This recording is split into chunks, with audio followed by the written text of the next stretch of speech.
Assalamu alaikum. Today I'm going to discuss about the uniqueness of Malaysia. I'm Hasibul Kubir, and it is part of my assignment for the subject Pengaji and Malaysia. And now the Malaysia is one of the most diverse countries in the world, and it comprises of mainly three races: Chinese, Tamils, and Malay. And about half of the Malaysia's 31 million people are ethnically Malay, and 23% of the populations are Chinese, and 7% are Indian. Another 12% comprise of hundreds of different indigenous groups, including native groups of Malaysia's two states on the island of Borneo bordering Indonesia. Islam is the Malaysia's official religion. About 61% of the country is Muslim, and the rest are comprising of the Buddhists, Christians, and Hindus.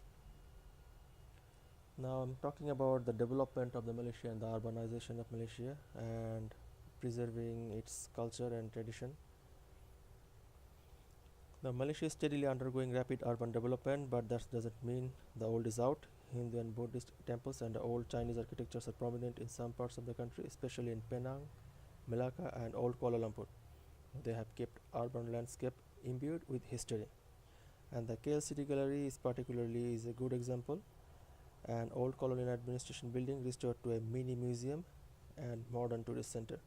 The KFC outlet along Jalan Larud on Penang Island is also a fascinating salvage project housed in one of the country's old mansions from 1800s. Now I'm going to talk about the Malaysia's food. A plethora of international food. As Malaysia's cultural melting pot, cultures and cuisines have blended throughout the country. Globalization and contemporary trends have also brought more foreign cuisines to Malaysia. The most obvious being Japanese food from the early J-pop boom and the Korean food from the current K-pop wave. Stunning variety of food ranging from luxurious high-class restaurants to cheaper street food is available. And when talk about food, I should talk about the Penang street food, because Penang is the street food capital of Asia. The Malaysian state of Penang, and particularly its capital Georgetown, is considered one of the best destinations for street food in Asia, if not the world. And if you take a stroll through Georgetown, you will pass hundreds of hawker stalls offering everything from samosas to spicy noodle curry to sandal. And Penang cuisine is heavily influenced by Baba Naona, a unique subgroup whose food is a hybrid of Chinese, Malay, and Thai and other Southeast Asian groups. And now there's festival all year round. Many days of the year are dedicated to religious and cultural celebrations in Malaysia. The month of Ramadan is nationally observed, where breaking fast at the food market is a favorite activity, and the elaborate Christmas decoration in the malls, and all these are celebrated very vigorously in Malaysia. Now the affordability or affordable lifestyle of Malaysia. The Kuala Lumpur isn't as expensive as its world-class service and attractions may lead one to believe. Many activities are cheap or even free of charge. Food is very affordable, with roti chana as low as 1 ringgit to a bowl of mee curry available for 6 ringgit. And the nasi lemak is also very cheap. It's very popular, and some consider this as the national dish. Is only for 1 ringgit. Higher class restaurants are more expensive, but it's always possible to find good quality food for a much cheaper price. Now about the halal certification or the halal tourism, halal food in Malaysia. And it's a predominantly Muslim country, so it's one of the best places to go for halal tourism, where appropriate Islamic way of doing things is taken into consideration. Most restaurants, even popular franchises, are required to display certification being halal regulations, assuring dinners and food products are used in line with Islamic religious. It's mainly pork and alcohol free. And the multilingual conversations, it's a side danger keep out. It's Chinese, Malaysia, Bahasa Melayu or Malay, and it's the Tamil. In conversation between true blue Malaysians, expect 2 or more languages to be used in a normal conversation, regardless of the speaker's mother tongue. Quite often, phrases from other languages are mixed, especially when people from different cultural heritage converse. With exposure to the national language Malay and the necessity of learning English, almost every Malaysian is naturally bilingual or even trilingual. And about the dazzling capital, Kuala Lumpur. You can see this is the Petronas Twin Tower, the KL Tower. The Kuala Lumpur skyline is dominated by the Petronas Towers, which at the time of their construction in 1998 were the tallest buildings of the world. As a height of 1,483 feet, it still remains as the tallest twin towers in the world, or the tallest skyscrapers in the world. Now I'm going to compare Malaysia and Indonesia. Historically, Malaysia was colonized by British, whereas Indonesians was by Dutch. And Indonesia is a very large country. Its population is 3 times bigger than Malaysia. And the national language of Indonesia is Bahasa Indonesia, as for Malaysia is Bahasa Malaysia or Malay.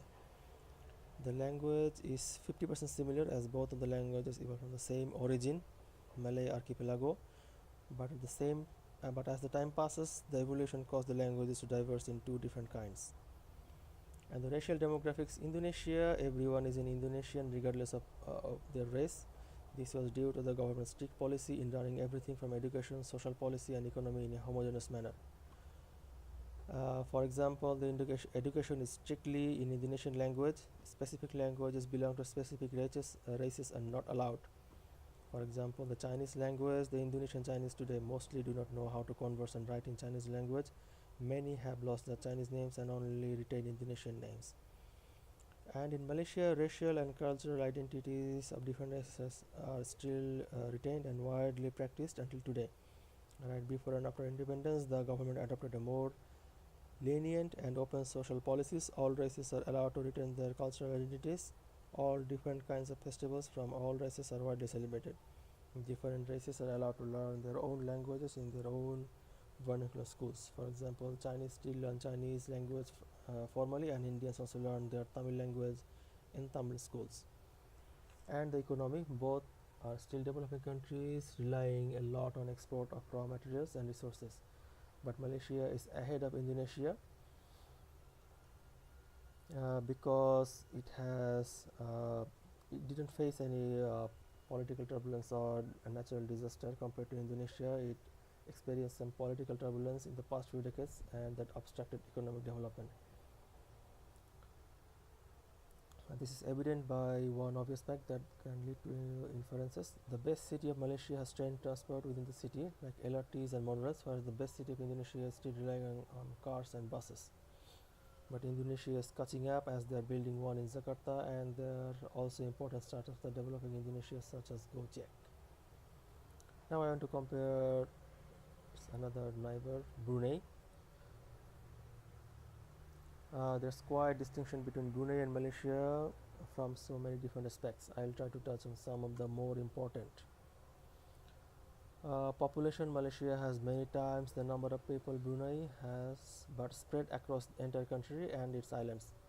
This just means that some cities in Malaysia are a lot more advanced and westernized than the rest. In Brunei, the difference between the people living in the main districts or Muara to the people living elsewhere isn't too great. So between the two countries, Brunei may be more comparable to Malaysia's smaller cities, but due to the sheer number of population, Malaysia is bigger and arguably better things to offer, for example, shopping.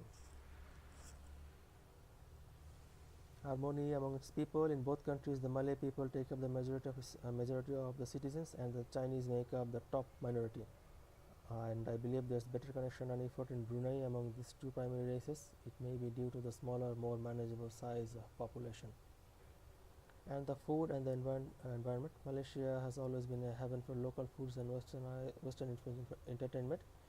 It helps that many parts of Malaysia have become tourist attractions and destinations. Brunei was always a little more closed off, but has recently having more trendy cafes and restaurants popping up thanks to its students returning from studies overseas.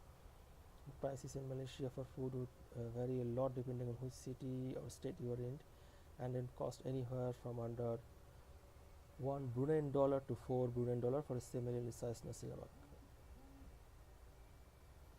And one final note that to add is that although Brunei may lack things to do on a daily basis, it's supreme place to save up your money to be spent elsewhere when you have got the time.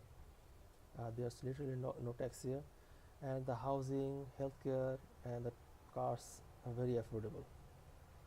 So that was my presentation, the uniqueness of Malaysia, and I compared Malaysia to its neighbors Indonesia and Brunei. That's all. Thank you.